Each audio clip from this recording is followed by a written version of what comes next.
Hello everybody and welcome to the Bond Bulletin. It's time for another 007 First Light video. The first one I did, which was right after the announcement trailer dropped, I was rather critical, I must say, about the look and feel of the game, for me personally, as a gamer, as well as the young Bond origin story. But today, PlayStation, on their channel, hosted the first State of Play, showing us 30 minutes of gameplay footage, which is exactly what I was hoping for, because I don't usually buy games that I haven't seen any gameplay footage of. It's just one more step to be absolutely certain that you want to buy that game, because AAA games are very expensive. I don't need to tell you that. It's no new information. But before we go into my reaction to the gameplay footage, I recorded myself watching the PlayStation stream. Let's look a bit at what critics anticipated from this gameplay footage. First of all, they anticipated a multifaceted gameplay that merges stealth, clever shootouts, car chases, and dynamic cinematic set pieces, as we are used to from the Bond series and, of course, from other Bond games. There is a lot of interest in how the game will balance the Hitman-inspired espionage mechanics with Bond-style action sequences, because they follow a certain cocktail, if you will. Again, also very important, mission structure and level design. And everybody is rather curious if this will be an open-ended sandbox-style game that includes strategy and stealth and shootouts, which is a hallmark of the Hitman series and developer IOI, or if it follows a more linear pathway that is rather more scripted. You could compare it maybe to the Uncharted series, if you know it. And last but not least, it is very important to see how the narrative focus on a young Bond will be. It will be a younger, less experienced Bond than we are used to in the previous games. He was the full agent as we know him from the films. And now this is a little bit different. It is an origin story aimed at a deeper emotional and narrative engagement. And there was a creative directive by MGM towards IOI Interactive to avoid making Bond a pure killing machine. So it won't all be run, shoot, and jump, unfortunately, for those of you who like that sort of stuff. They wanted to encourage a nuanced portrayal, balancing action with character depth. And what we're going to see now from the gameplay and my reaction, I think it is the first mission that they show to us that you can play in the game. So let's dive right in. Here is my gameplay reaction to the State of Play First Light. Enjoy. Oh, you have to drive first. Nice surroundings. I like that. Looks good. I could get used to this. Don't act too impressed. It's a Jag. You'll blow our cover. And James, do quit your pouting. I'm a glorified hood ornament. What could I possibly have? I do like what the game engine does. It's really nice rendering there. Nice landscape, trees and rocks. And a typical Bond location. Castle, probably well protected. Several ways to approach it. Now this is pretty linear, so you have to follow the path with a car. A very long path. But okay, as long as it's a good mix between linear gameplay and approaching a location where the game is set in from different perspectives or different entryways. Well, we're about to find out. But I think this is pretty much scripted and linear. It's a really big complex, but it looks nice. And we know that from the Hitman series. I mean, they have really big buildings, and Hitman is a really, really good looking game. It is one of the best looking games ever if you look closely.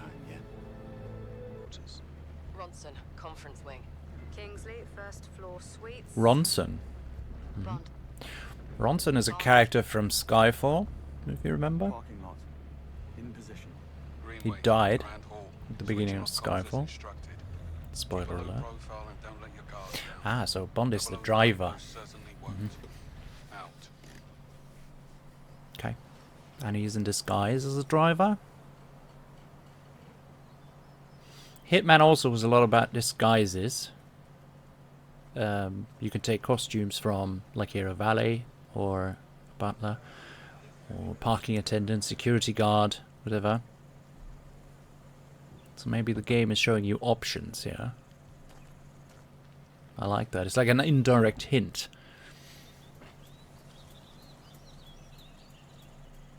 Because ideally you want to find out stuff. You don't want to be told what to do. I hate when games do that.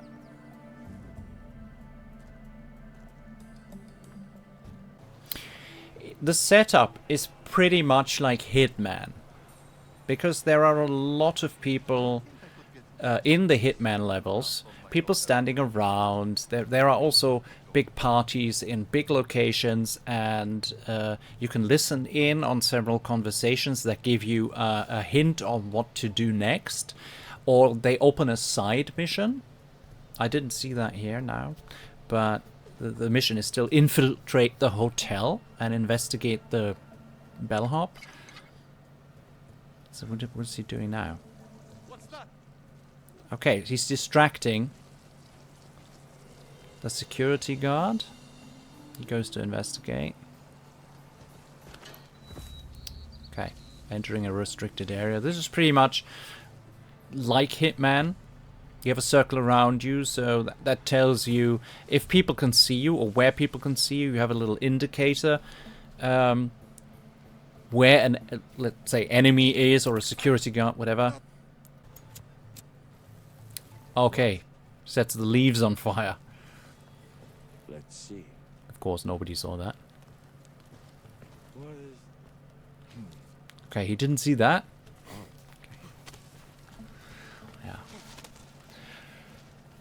Okay, so that is typical for the Hitman series. Several ways to approach a target or a mission objective. Distracting people, luring people away from their post. That's nice. I hope it doesn't happen all the time, because then it becomes repetitive. But it probably will. Haven't done that since final year. Alright, so he goes to the window. What? Ken Banks, penetration tester.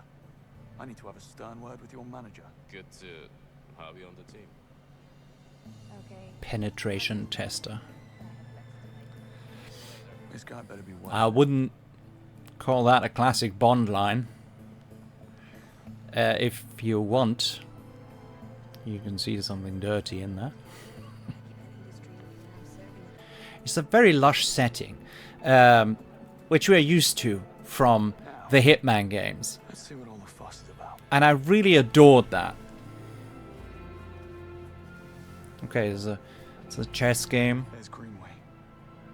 Hopefully I'm the last thing on his mind. And I've noticed that before. That is pretty much like From Russia with Love, the second Bond film, where you had this chess game with Kronstein. So this is definitely a nod to the Bond series in film. And I see some reminiscence of Nightfire, because there was also a castle in Austria that was very lush. Of course, they couldn't do much with the graphics they had at the time, but they had a really great interior decoration for that level, and also the same wall panels with lots of gold, chandeliers. Over. It's nice. I really like it. But it's nothing new, because in the Hitman series we've had locations like this, manor house or hotels. So Bond is still searching. You can use his sort of sense I can see he's got a shockwave camera, smoke pods, dart phone, hack watch. So he is equipped with gadgets. Pretty much from the get-go. Okay. So we've got a car chase. I don't know what happened in between. It just throws me right in. It says pursue 009.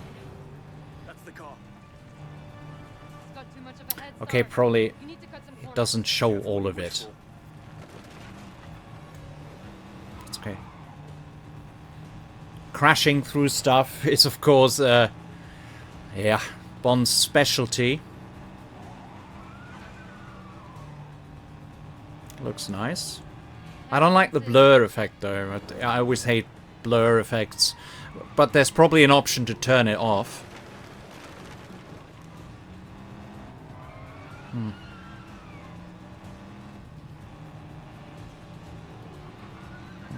There's a lot of demolition involved, obviously. I fondly remember the driving sequences of Bloodstone, but this is more reminiscent of Nightfire, I would say. Bloodstone didn't have many, and they weren't lively.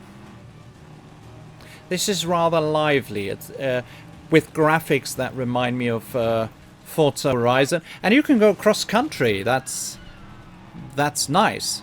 I don't really see where 009 is. The Bond's just going. It looks good so far. Light effects look good. I wonder what the frame rate is on that. Straight from Bloodstone. There he is. Yeah, usual obstacles.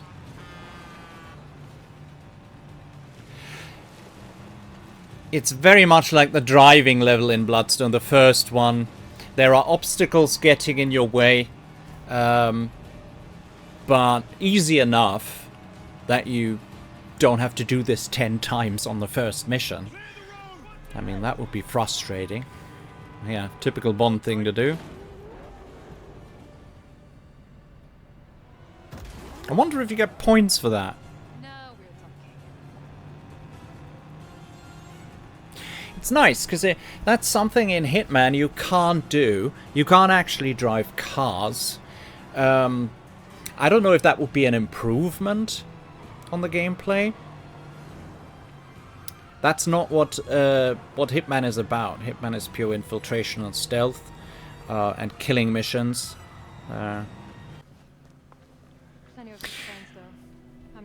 Okay, I must say, wasn't overly impressive, the car chase. It's a nice addition, but yeah, it's pretty linear. Oh, what are we waiting for? But it's nice to have it in there. I mean, I always said every 007 game needs sort of a driving sequence, no matter what it is. I mean, no matter what it is, that's, I mean, Die Another Day in 007 Legends, that was horrible as comparison. But 007 Legends as a whole game was horrible. New objective, catch the plane. Let's see if this is a fast thing. Okay. License to kill. Okay.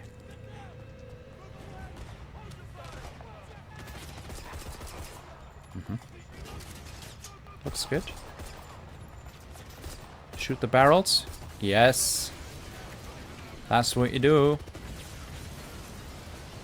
That's okay. I like it. I like that. Mechanics seem alright. It seems really, really good. Ooh. That's nice. Some hand-to-hand combat. I liked Bloodstone. Oh, that's going to be a nice blow. That's going to be nice. Shoot it. Shoot the tanks. Shoot. Yes. Wonderful. Still, the blur effect ruins it for me. I don't like the blur effect. What I wanted to say is... I forgot what I wanted to say. Hand-to-hand combat? Throwing a gun in somebody's face. The mechanics are really good. I really love that. I know. Bloodstone had this feature, you could shoot everybody, or you could just use hand-to-hand combat. Which is something I really, really liked, even in intense levels. You hand combat with one guy and then shoot 3 others. That's pretty nice.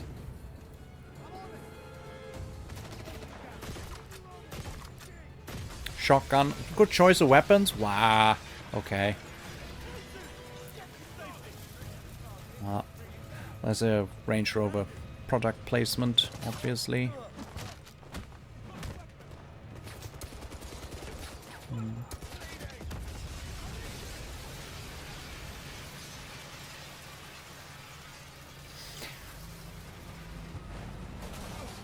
I don't know, for somebody who is still in a driver's uniform, and it appeared to me that he was not actually part of the mission, and he's now actively involved in the mission. I mean, that throws him right into the story. He's probably going to get some heat from his boss for disobedience of orders. It's fast-paced, I must say. But it feels a little bit, when you have these fast-paced action sequences, one thing leading to another, it almost feels like this Call of Duty kind of gameplay. But I'm pretty sure the part they missed before he goes into the car, there is a lot of sneaking and stuff. 009. You're next. But yeah, it feels a bit like this scripted pathway style, like Call of Duty, where you just go from one scene to another.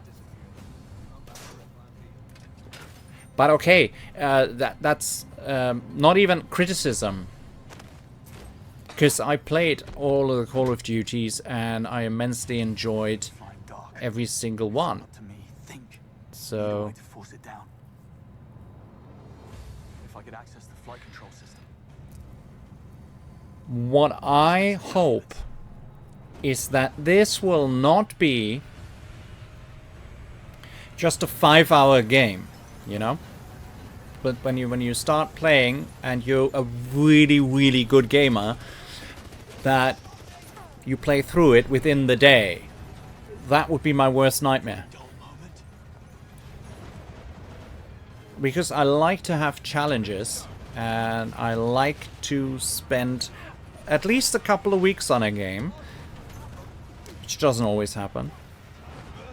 When I remember the last 2 Call of Duties I played, it's like 8 to 10 hours max, and then I played through the single player campaign. Okay, gadget watch something.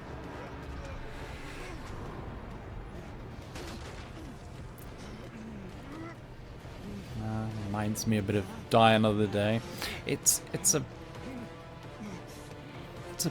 bit much. There's the Bond theme playing.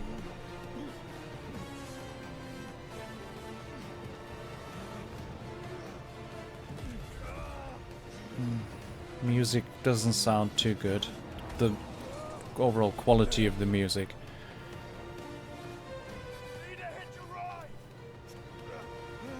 But could be the headphones. I don't know if that's a real orchestra that recorded the score.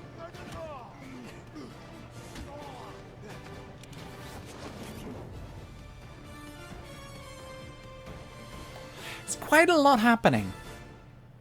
Quite a lot. Hey, I'm Patrick Gibson, and I'm honored to announce that I'm playing James Bond in IO Interactive's much anticipated Irish actor game, 007 Patrick Gibson. It's thrilling to be bringing this character to life in the gaming world. And I'm You have to joined by ask an yourself incredibly talented if cast, including you letting could James as Bond accept mentor Greenway, somebody like Christopher Patrick Eccleston Gibson as the new James Alistair Bond, for McKenzie example, as or if Q, that would be too young Keira for you. Lester I as mean, Bond's they're most opting fervent for supporter, Moneypenny, somebody and who Noemi has Mackay as the the time enigmatic for a Ms. Rock. longer contract for several films over a certain span of years. I don't think that they will change the actor every couple of years. So We hope you liked it just as much. Well, as we loved crafting it for you. 38,000 people watching now, close to 39,000. In this next section, we'll guide you through how it all works. I wanted The tools, to, I don't know, I don't have a comparison. I don't know if that's a lot gameplay in or 007 First Light. if Let's it's take a not. closer look. I mean, but when you go on X, for example, and you look at the posts by First Light, they're not in the millions, the likes and reposts and stuff. I would actually say it's quite underwhelming. And again, it's you see that it was done by the studio that gave us Hitman, because it is pretty much the same. You do different things. You can do different actions. For example, now you can sit at the bar, but you can listen to somebody else's conversation. You can eavesdrop. That is something you can do in Hitman. The thing with multiple pathways to achieve an objective, that is a good thing, because that gave Hitman, and any other game that does that, a definite advantage, because it creates a replay value. In Hitman, you can either go in guns blazing, which is never recommended because you most certainly will lose.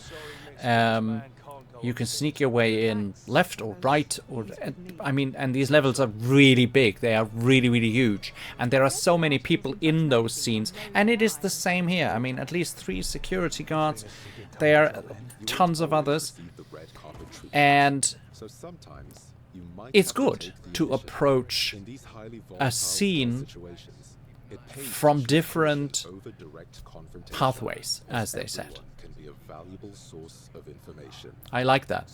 Things can go wrong. A lot of things can go wrong on your way infiltrating that, and as here, escaping the garden.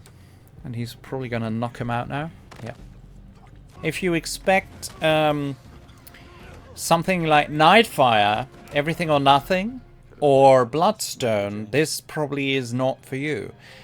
Because all the Bond games before were linear. There was only one approach. Rarely have there been more than one. And here you can really interact with the environment in different ways. Like here, I mean, one enemy down and one is distracted. He's somewhere else. You can take them one by one, or you can just lock the door. Yeah, and he's not getting out. So, what I said in the beginning, Bond is not made a killing machine. He doesn't have to kill everyone. Aside from your signature watch, a gift from Q. Finding out all of these things will take a lot of time, so that, well, I'm pretty sure it's not just a 5 to 8 or 10 hour game. I'm pretty sure we'll spend more time with that. Shooting your way through something and go in all guns blazing, it's probably not a good idea. I think the game was designed with stealth in mind, and it will give you the greatest experience, I guess.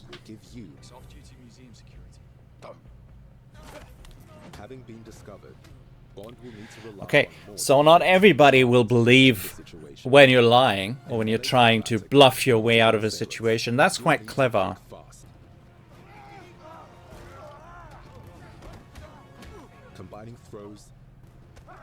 The animations look good. What you can do in a fight. With environmental takedowns and items.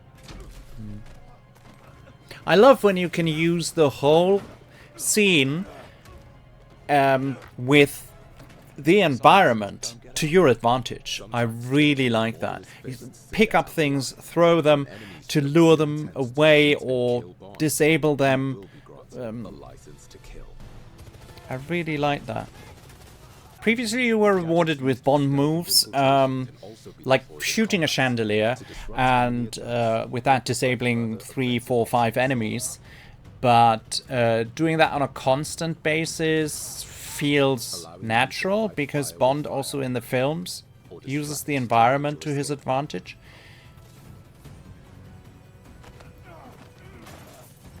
Many games do that. It's nothing new. of armor, But requiring either greater ballistic might or tactical it should be in there.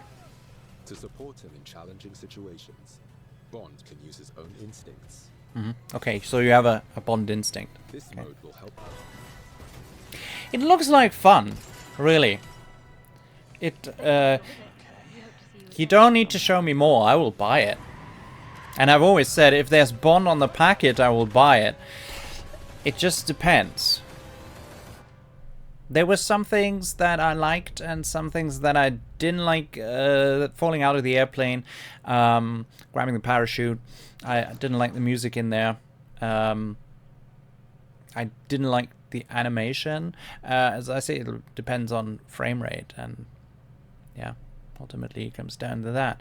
How playable it is. So I think that was it. Yeah, half an hour. It went down to 29,000 people watching. So, but overall, going from the announcement trailer to having seen the gameplay footage, and I said in my video after the announcement trailer, I want to see gameplay footage. Without gameplay footage, this is just, yeah, nothing to me. Because as a gamer, I want to know what I invest in. The game will probably be, I don't know, 60 euros. I hope it's not 70 or 80. Some AAA games are close to 80. Would I pay 80 euros? Probably. Yeah.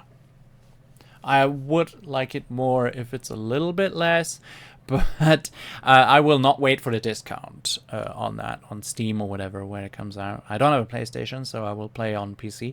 If my PC can handle it, I think the game will be very hungry when it comes to resources and system requirements. I mean, look at the environments that you play in and everything that has to be rendered, from the beautiful scenery that we saw in the very beginning to all the shootouts. When you use the whole environment, a lot of things have to be rendered simultaneously, and if your computer can't handle it, obviously it will become choppy, the frame rate will drop, and then it is not an enjoyable experience anymore. But there is always the option of cloud gaming, where you play on another rig that is somewhere else, but still you play the game, but you don't need to, you buy the game, but you don't need to buy the modern day graphics card for the game to run properly. So I played Indiana Jones and the Great Circle in cloud gaming, and that was a very enjoyable experience. It ran as smooth as butter, and I really had a lot of fun with that game. It was also in parts very linear, but it depends. With things like Indiana Jones or James Bond, you sort of buy the name. It's like when you buy an Omega watch or a Range Rover. I mean, an Omega watch is still a watch that tells you the time. So you buy the name. You don't buy it because it's a nice looking watch.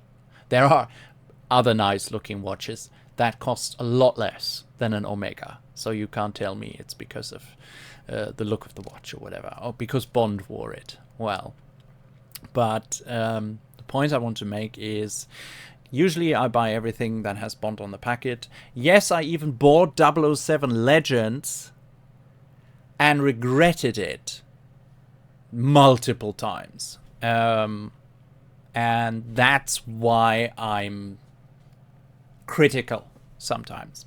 But today, after this gameplay footage, I'm jumping on the hype train.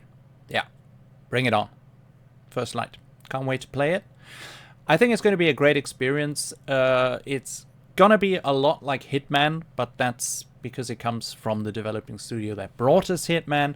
I'm okay with that as long as the missions are not repetitive, which I think they won't be. So what I ultimately wish from the game is it should not repeat itself too often. It should have a great replay value.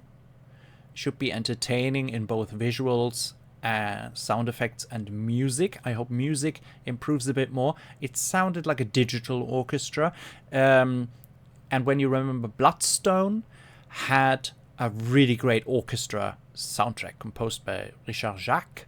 It was a fantastic soundtrack that even a lot of orchestras. I recently saw a German orchestra that covered the Athens Harbor Chase. It's a popular track that is played in video game concerts.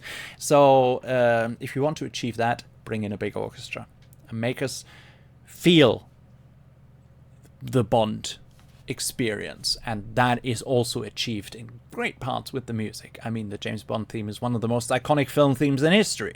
Why not bring in a big orchestra and make it really... You have to feel it. With that said, there you have it. If you want to watch the entire 30-minute state of play by PlayStation, there is a link below the video. Otherwise, like and subscribe to my videos.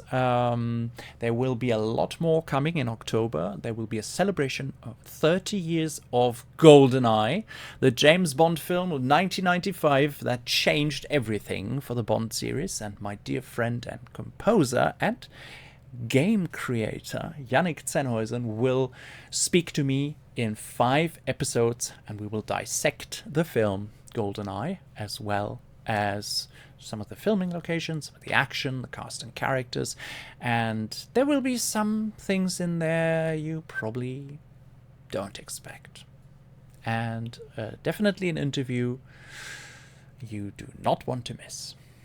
Thank you very much for watching. Have a great day, and stay safe, people.